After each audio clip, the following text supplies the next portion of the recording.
नमस्कार दोस्तों। आज 3 जनवरी 2026 रात के 2 बजे फ्लोरिडा, अमेरिका। एक अंधेरे कमरे में जिसमें काले पर्दे पड़े, स्क्रीन्स की रोशनी और उन स्क्रीन्स के सामने बैठा दुनिया का सबसे ताकतवर आदमी, US president Donald Trump. Donald Trump screen के सामने बैठकर कोई पॉपकॉर्न नहीं खा रहे, ना ही कोई रियलिटी शो देख रहे। वो देख रहे एक मिलिट्री ऑपरेशन जो कि लाइव है। उनकी यूएस आर्मी वेनेजुएला में एक घर पर धावा बोल दी। ये घर वेनेजुएला की कैपिटल काराकस में है। जी हाँ, इस घर में सो रहे वेनेजुएला के प्रेसिडेंट निकोलस मादुरो चैन से सो रहे हैं। उन्हें ये नहीं पता कि उन्हें किडनैप किया जाने वाला है। कुछ टाइम पहले वेनेजुएला की टेरिटरी में घुसने से पहले समुद्र के 100 मीटर ऊपर मिलिट्री के हेलीकॉप्टर उड़ रहे। ये हेलीकॉप्टर 100 मीटर की ऊंचाई पर उड़ रहे थे, जिससे रडार में भी इन्हें नहीं पकड़ा गया। कुछ टाइम पहले पूरे वेनेजुएला की इलेक्ट्रिसिटी एक साइबर अटैक से काट दी गई थी और यहाँ पर अमेरिका के डेल्टा कमांडो रस्सियों से नीचे उतर रहे। ये खिड़की से मादुरो के रूम में घुसते हैं, घर में घुसते हैं। वही मादुरो जो कि अभी चैन से सो रहे हैं। इस पॉइंट पे दोस्तों वेनेजुएला के प्रेसिडेंट की आंख खुल जाती है। वो देखते हैं कि कमांडोज उन्हें किडनैप करने आए, उन पर हमला हुआ है। वो तुरंत भागते हैं अपने सेफ रूम की तरफ, पर कमांडोज उनके पीछे पड़े हैं। वो दरवाजे को कस के बंद कर रहे हैं, पर कमांडोज की ताकत के सामने वो लाचार हैं। उन्हें अरेस्ट कर लिया जाता है। सिर्फ 5 मिनट के अंदर अमेरिका के प्रेसिडेंट ने वेनेजुएला के प्रेसिडेंट को सिर्फ 5 मिनट में अरेस्ट कर लिया। और वो बोलते हैं Donald Trump, it was just like a watching television. बोल रहे हैं कि मुझे लग रहा है कि मैं टीवी देख रहा हूँ, पर ये कोई मूवी नहीं थी। ये था दुनिया का सबसे खतरनाक मिलिट्री ऑपरेशन, जिसमें वेनेजुएला के प्रेसिडेंट को अरेस्ट कर लिया गया। अगले दिन जब ये न्यूज़ मीडिया में आती है, लोगों को पता लग जाता है, तो पूरी दुनिया दंग रह जाती है। ये न्यूज़ देखने के बाद पूरी दुनिया में सिर्फ 2 क्वेश्चन आते हैं। पहला, अमेरिका ने ऐसा किया क्यों, और दूसरा कि अमेरिका किसी भी कंट्री के प्रेसिडेंट और प्राइम मिनिस्टर को किडनैप कर सकता है। ये साफ साफ इंटरनेशनल पावर के अपीयरेंस को, उसके दबाव को, उसकी क्षमताओं को बता रहा है। जी हाँ, तो फिर इस तरह इंटरनेशनल ऑर्डर का क्या होगा? क्या बाकी सभी प्राइम मिनिस्टर प्रेसिडेंट को डर के साथ जीना पड़ेगा? एक सिटिंग प्रेसिडेंट को किडनैप करने की साजिश, एक प्लान, ये तुरंत का नहीं था, ये महीनों से चला आ रहा। वेनेजुएला, अमेरिका, पूरी दुनिया को लग रहा था कि वेनेजुएला में सब नॉर्मल है। तब CIS वेनेजुएला में अपनी एक टीम भेज चुका था। उस टीम का काम था मादुरो की सारी लाइफस्टाइल को कैप्चर करना, ट्रैक करना। वो क्या खाते हैं, क्या पहनते हैं और कहाँ जाते हैं, यहाँ तक कि उनके कौन से पेट्स पसंद हैं। जी हाँ दोस्तों, हर चीज़ को ट्रैक किया गया। इसके बाद वो कहते हैं ना, घर का भेदी लंका ढाए, उसी तरह CIS का एक मेंबर वेनेजुएला के प्रेसिडेंट की ही टीम में था, जो कि CIS और अमेरिका को सारी सीक्रेट इन्फॉर्मेशन दे रहा था। जी हाँ दोस्तों, जैसा कि फिल्मों में दिखाया जाता है, उसी तरह से सिर्फ क्राउड तैयार हो रहा था। सिर्फ उसे एक ट्रिगर की ज़रूरत थी। नवंबर 25 ट्रंप और निकोलस की कॉल पर बात होती है। तब ट्रंप बोलते हैं कि पावर और अपनी पोजीशन को छोड़ दो, कंट्री छोड़ दो। पर निकोलस रिप्लाई करते हैं। इन सब के लिए निकोलस ने साफ इनकार कर दिया डोनाल्ड ट्रंप को। जी हाँ, एक आर को बताते हैं कि सेक्रेटरी ऑफ स्टेट रूबियो ने कहा निकोलस को काफ़ी जेन्युइन ऑफर्स दिए गए, पर उन्होंने साफ इनकार कर दिया कि वो कंट्री और अपनी सिटिंग पोजीशन नहीं छोड़ने वाले। I want to be clear about one thing. Nicolas Maduro had multiple opportunities to avoid this. He was provided multiple very, very, very generous offers and chose instead to act like a wild man, chose instead to play around. And the result is what we saw. Maduro के मना करने पर America को एक तगड़ा झटका लगा। उसने एक ऐसा मूवमेंट किया, एक ऐसा ऑपरेशन किया जो कि सुनने में फिल्म मिशन इम्पॉसिबल का सीन लगता है।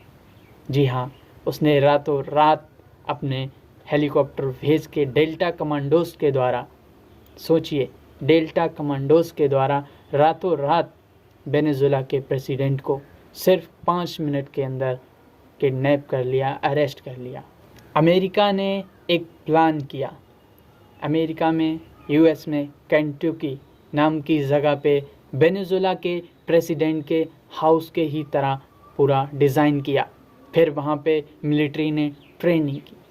सोचिए, एक डेमो हाउस, पहले से ही डिसाइडेड सारे प्लान्स, किस तरह से प्रेसिडेंट को किडनैप करना है। अब आप बोलेंगे ऑपरेशन तो 3 जनवरी 2006 को हुआ, बट आपको बता दूं 25 दिसंबर को वेनेजुएला का क्लाइमेट चेंज होने लगा। वहाँ पर तेज़ तूफ़ानी हवाएं चलने लगीं, लगातार बारिशें होने लगीं। इस क्लाइमेट चेंज से सारा प्लान ख़राब हो गया। अब डेट आती है 3 जनवरी, रात के 2 बजे। फ्लोरिडा से डोनाल्ड ट्रंप देख रहे हैं लाइव स्क्रीन पर कि किस तरह से उनके डेल्टा कमांडोज वेनेजुएला के प्रेसिडेंट निकोलस मादुरो को किडनैप करके ला रहे हैं। सोचिए, किसी कंट्री के प्रेसिडेंट को किडनैप करना है, उसे अरेस्ट करना है, तो नॉर्मल मिलिट्री जाने नहीं वाली। इसीलिए 150 एयरक्राफ्ट्स को भेजा गया और एक विशेष कंडीशन, एक विशेष साइबर अटैक के थ्रू वहाँ की वेनेजुएला की इलेक्ट्रिसिटी को हैक कर लिया गया, सारी काट दी गई। सोचिए, रात में ही वेनेजुएला के रडार सिस्टम, यहाँ तक कि जो एयरक्राफ्ट की जो पोजीशंस थी वहाँ पर मिसाइल्स दागी गई, जिसमें 40 लोगों की डेथ हो गई। वेनेजुएला के 40 आर्मी मेंबर्स की डेथ। इसी के साथ अमेरिका अभी भी नहीं रुका, वो आगे बढ़ता रहा। अब आप सोच रहे होंगे कि बिना किसी मिलिट्री डिस्टर्बेंस के यूएस की मिलिट्री कैसे प्रेसिडेंट के घर पर कूद गई। नहीं, वहाँ पर मिलिट्री ने हेलीकॉप्टर पर गोलियां दागी, काफ़ी गोलीबारी हुई, पर डेल्टा कमांडोज दूसरे हेलीकॉप्टर से छत पर लैंड हुए। वहाँ से उन्होंने विंडो से प्रेसिडेंट के हाउस में एंट्री ली। 3 मिनट के अंदर उन्होंने एग्जैक्ट लोकेशन पर पहुंच गए। वहां वो अपनी पत्नी के साथ सो रहे थे। कमांडोज जैसे ही अंदर आए, प्रेसिडेंट की आंख खुल गई और वो तुरंत भाग खड़े हुए। वो अपने सेफ्टी रूम की ओर भागते रहे। वो दरवाजे तक तो पहुंच गए, पर सैनिकों की ताकत के सामने एक प्रेसिडेंट टिक नहीं सका और उसे अरेस्ट कर लिया गया। दरवाज़ा नहीं बंद कर पाए, अरेस्ट हो गए। अब अगले दिन सुबह न्यूज़ में सभी को पता चलता है, जी हाँ, वेनेजुएला के प्रेसिडेंट को अमेरिका ने अरेस्ट कर लिया और अपने देश में रख लिया। जब ट्रंप से पूछा जाता है कि उन्होंने वेनेजुएला के प्रेसिडेंट को क्यों अरेस्ट किया, तब वो बताते हैं तानाशाही शासन लाने की कोशिश कर रहा था, एक डेमोक्रेसी पे, ह्यूमन ट्रैफिक पे और ड्रग ट्रैफिकिंग में शामिल था। पर इन सब से हटकर इसका मेन रीज़न था ऑयल, क्योंकि एक रिपोर्ट में देखो आप, वेनेजुएला के पास दुनिया में सबसे ज़्यादा क्रूड ऑयल है। 1992 में वेनेजुएला में क्रूड ऑयल मिला और ने क्रूड ऑयल की माइनिंग शुरू कर दी। सबको वेनेजुएला का ऑयल चाहिए था। क्यों? क्योंकि वेनेजुएला का ऑयल सबसे अलग था, सबसे अच्छा, ये दिखने में भारी, गाढ़ा। और अमेरिका का क्रूड ऑयल सिर्फ पेट्रोल बनाता है, इसे लाइट एंड स्वीट बोलते हैं। सन 1970s में अमेरिका वेनेजुएला के साथ मिलकर क्रूड ऑयल की ऑपरेटिंग कर रहा था, पर 79 में वेनेजुएला ने अपनी PDVSA नाम से कंपनी स्टार्ट की, जिसमें वो क्रूड ऑयल की ऑपरेटिंग कर रहा था अमेरिका के सहयोग के बिना। प्रॉब्लम शुरू होती है 1999 में, जब वेनेजुएला के नए प्रेसिडेंट बनते हैं ह्यूगो चावेज।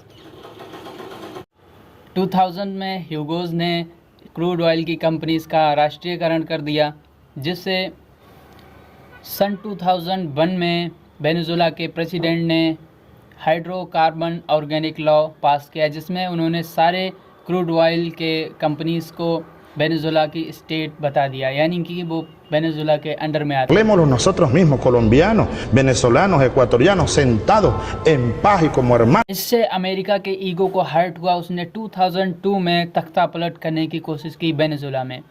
अब वेनेजुएला एक सोवरेन कंट्री है जो अपने ऑन करती है रिसोर्सेज को। अगर उसकी मर्ज़ी है कि वो दूसरी स्टेट को, कंट्री को अपने रिसोर्सेज नहीं शेयर करना चाहती, तो उसका अपना अधिकार है। इस पर अमेरिका अपना नहीं बता सकता।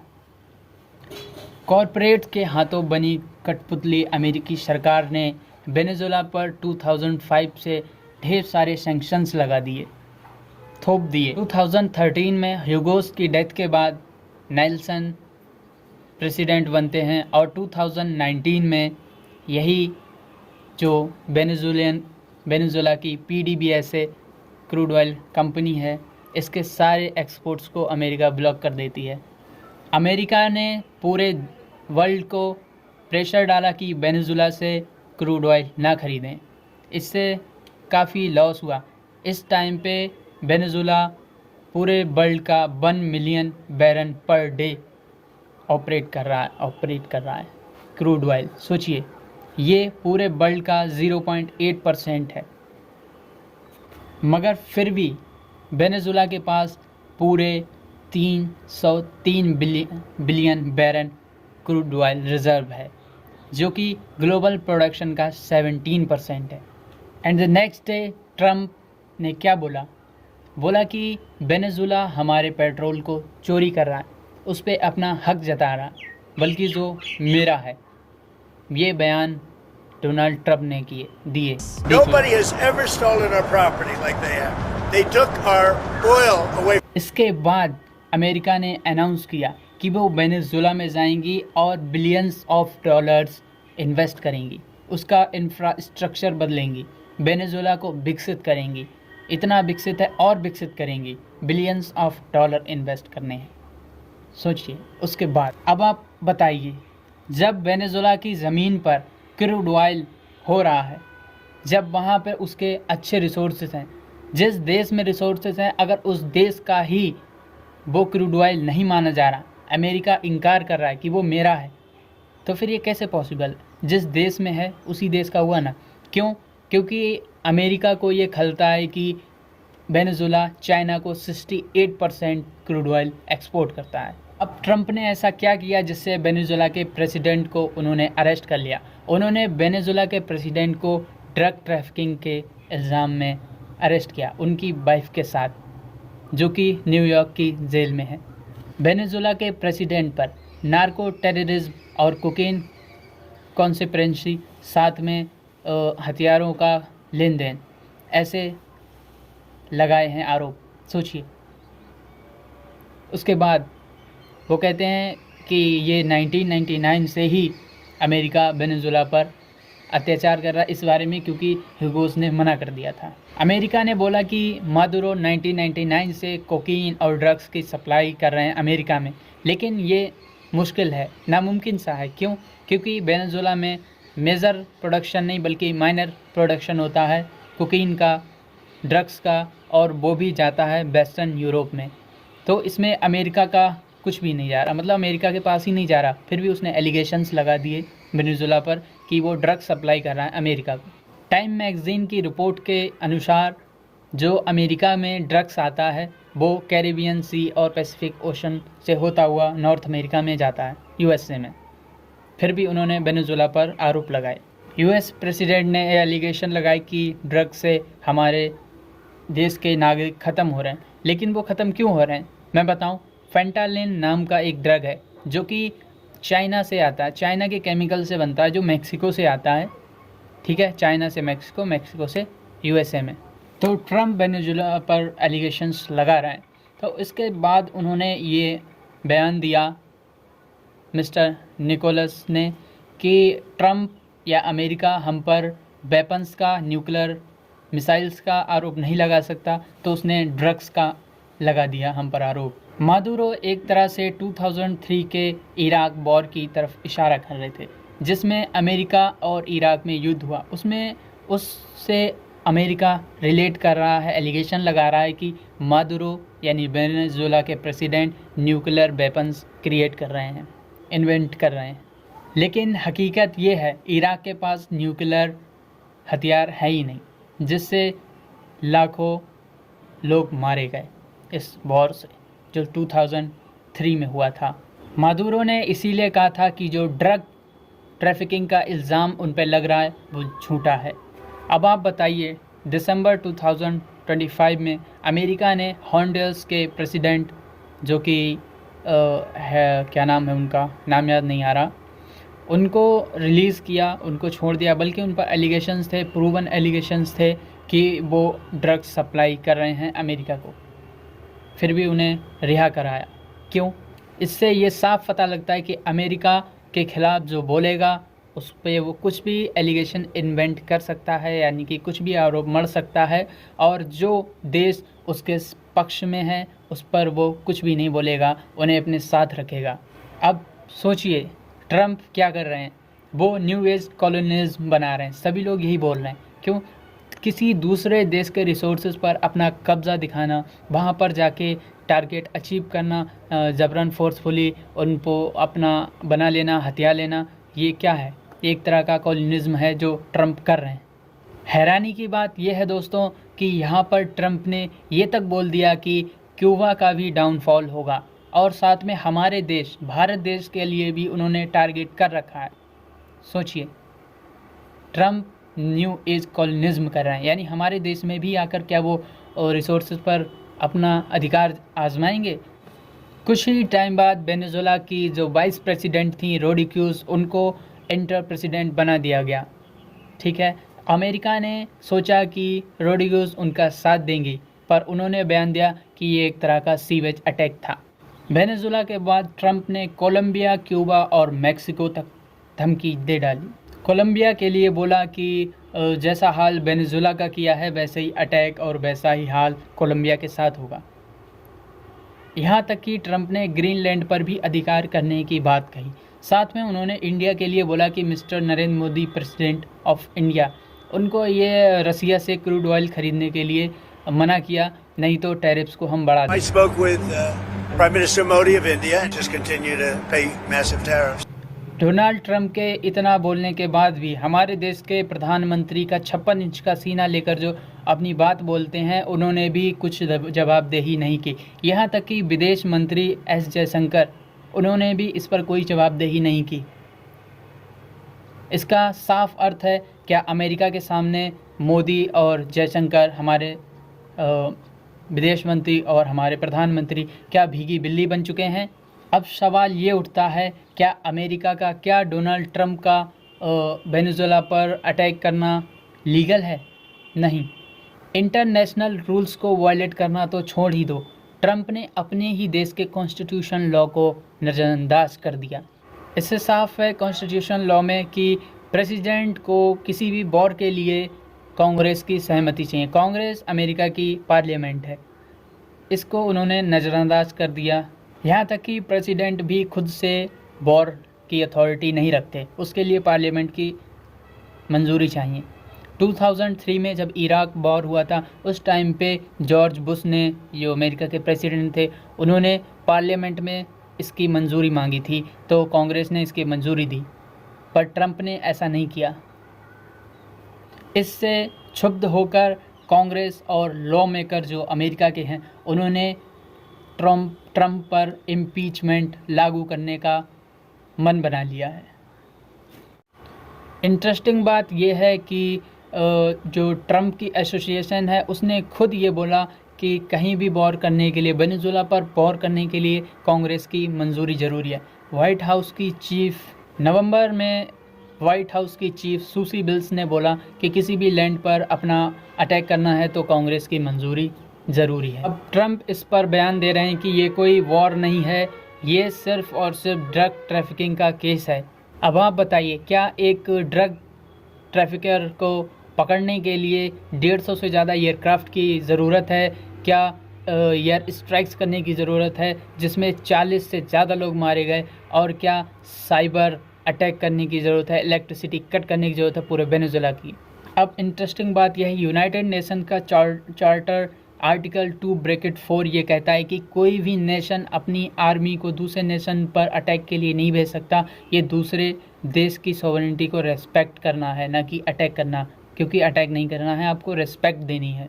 अमेरिका ने ये वायलेट किया। इससे क्षुब्ध होकर यूनाइटेड नेशंस का सिक्योरिटी सेशन ट्रंप पर सैंक्शंस लगा सकता है। लेकिन इंटरेस्टिंग बात यह है कि अमेरिका इस पर अपना वीटोइंग पावर यूज़ करेगा।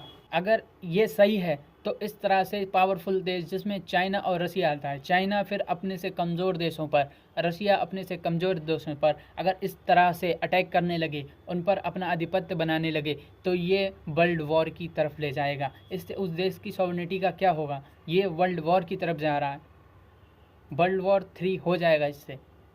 ट्रंप ने गलत किया है उस देश की सॉवरेनिटी के साथ। उस देश के प्रेसिडेंट को ड्रग ट्रैफिकिंग में फंसाया नहीं, एलिगेशंस लगाए, प्रूवन एलिगेशंस लगा दिए। एक सोवरेन कंट्री को रात के अंधेरे में उसके प्रेसिडेंट को ऐसे ही उठा ले जाना, सिर्फ एक केस बना देना कि ह्यूमन ट्रैफिकिंग कर रहा था अमेरिका में, ये कई बड़े सवाल बनाता है। वहाँ के प्रेसिडेंट को उठा लेना, गिरफ्तार कर लेना सिर्फ इसलिए कि वहाँ के रिसोर्सेज पर अपना कब्जा हो जाए, अपना आधिपत्य बना सकें। यहाँ तक अभी एप्स्टीन फाइल्स में डोनाल्ड ट्रंप का नाम बार बार आ रहा है, बार बार देखा जा रहा है फाइल्स में। क्यों? क्योंकि उन पर रेप के कई सारे मामले आ रहे हैं, कई सारी रिपोर्ट्स दर्ज की जा रही हैं। इससे लोगों को साफ साफ पता लग रहा है कि वेनेजुएला पर अटैक करना ये सिर्फ क्रूड ऑयल का ही मामला नहीं था, ड्रग ट्रैफिकिंग का ही मामला नहीं था। यहाँ पे क्रूड ऑयल हो गया और साथ में एप्स्टीन फाइल्स में उनका नाम बार बार आना, उसको उस टॉपिक को ख़त्म करना है। वो चाहते हैं जितने भी उन पर सेक्स सैंडल्स के आरोप लगे हैं, रेप के आरोप लगे हैं, उनको ख़त्म कर दें, उनको मिटा दें, पर ऐसा कुछ भी नहीं होगा। एप्स्टीन फाइल्स में उनका नाम नहीं मिटेगा। दोस्तों, अब मैं विदा लेता हूँ। अगली वीडियो में आपको बताऊँगा कि डोनाल्ड ट्रंप और वर्ल्ड वॉर 3 होगा या नहीं। नई रिपोर्ट्स के साथ आऊँगा। चैनल को सब्सक्राइब कर लीजिए। मास्टर अपडेट, मैं अमित आपके साथ बना रहूँगा, वीडियोस लाता रहूँगा। सच्चाई आपसे छुपी नहीं रहेगी, मैं आपको पूरी तह तक लेके जाऊँगा। ठीक है, सब्सक्राइब कर लीजिए। Thank you. वीडियो अच्छी लगे तो लाइक कर दीजिएगा, कमेंट कर दीजिएगा इम्प्रूवमेंट के लिए। बाकी थैंक यू।